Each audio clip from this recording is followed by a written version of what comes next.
Today we're going to multiply 25 times 87 hundredths. And if we want to use the partial products method, the first step that we do is we take this 2 in the tens place and we multiply it by the 8 in the tens place here. So our math problem is actually 20 times 80. 20 times 80 is 1,600.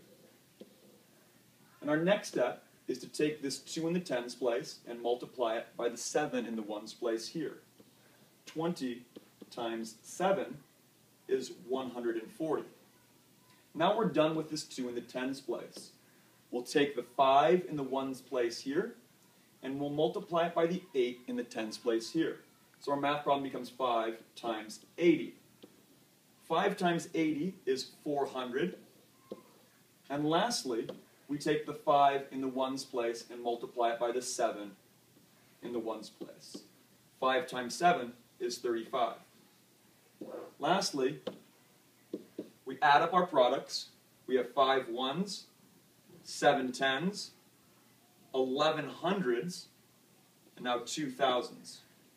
So now we need to think, where does our decimal belong?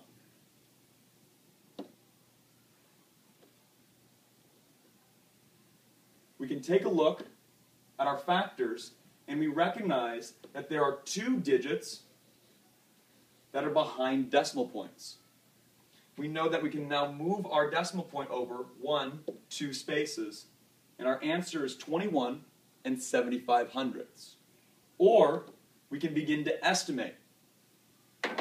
Take a look at our factors. Our factors are 25 and 87 hundredths. We can round 87 hundredths and think of that as, well, that's close to 1. 25 times 1 is 25. So our estimate is going to be 25. And now we have to ask ourselves, where can we place our decimal to get an answer close to 25? Would a decimal work well here? Well, a decimal right here would give us 21 and 75 hundredths. And this answer is very close to our estimate of 25. So we know that our correct answer is 21 and 75 hundredths.